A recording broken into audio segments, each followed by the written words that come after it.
Assalamualaikum warahmatullahi wabarakatuh. Sebelumnya perkenalkan, nama saya Zahwa Naura Syifa, dan di video ini saya akan mempresentasikan analisis keuangan PT Itama Ranuraya Tbk. Berikut adalah pokok pembahasan yang akan dibahas, dan yang pertama ada profil perusahaan.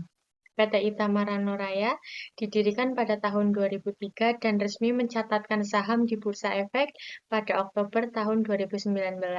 Produk utama PT Itama Ranuraya adalah One Check Auto Disable Shearing dan alat diagnostik juga alat apheresis. Berikut adalah pemegang saham PT Itama Ranuraya periode tahun 2022 dan 2023, di mana terdapat penambahan kepemilikan oleh PT Global Dinamika, sedangkan pada PT Neomedik Jaya dan Masyarakat mengalami penurunan. Selanjutnya ada kajian kinerja dan fundamental perusahaan.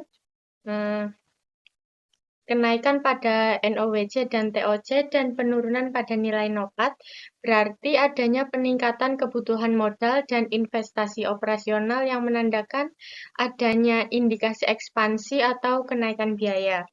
Nilai NOPAT yang menurun menandakan bahwa profit dari operasional perusahaan menurun dan memburuknya efisiensi perusahaan. Nilai MVA dan EVA yang menurun berarti nilai perusahaan menurun dan perusahaan belum mampu menciptakan nilai ekonomi.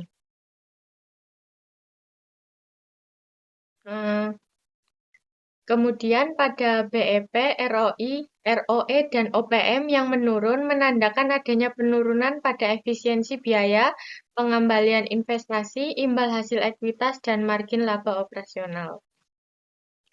Terdapat peningkatan pada inventory turnover yang berarti pengelolaan persediaan perusahaan membaik, meski terdapat pelambatan atau penurunan pada penagihan piutang dan efisiensi aset yang ditandai dengan turunnya receivable turnover dan fixed asset turnover. Kemudian, terdapat likuiditas perusahaan yang menurun ditandai dengan penurunan nilai current ratio, quick ratio, dan cash ratio. Pada nilai pasar terjadi lonjakan pada price to earnings yang menandakan bahwa harga saham meningkat tidak sebanding dengan laba. Dan terjadi penurunan pada nilai price to book yang berarti nilai pasar relatif terhadap nilai buku menurun.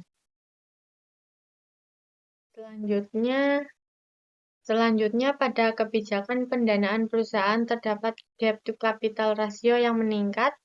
Dan sumber dana yang digunakan perusahaan adalah utang jangka pendek, utang usaha, dan liabilitas jangka panjang.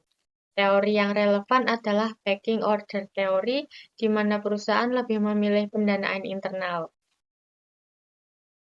Kemudian pada kebijakan dividen perusahaan, di mana tidak adanya pembagian dividen pada tahun 2023 yang memberikan sinyal buruk kepada investor, namun memberikan sinyal baik pada pertumbuhan perusahaan. Kesimpulan pada presentasi kali ini adalah kinerja PT Itama Ranuraya pada 2023 menurun, profitabilitas dan liabilitas perusahaan melemah, dan struktur modal yang masih bergantung pada ekuitas tanpa penerbitan saham baru.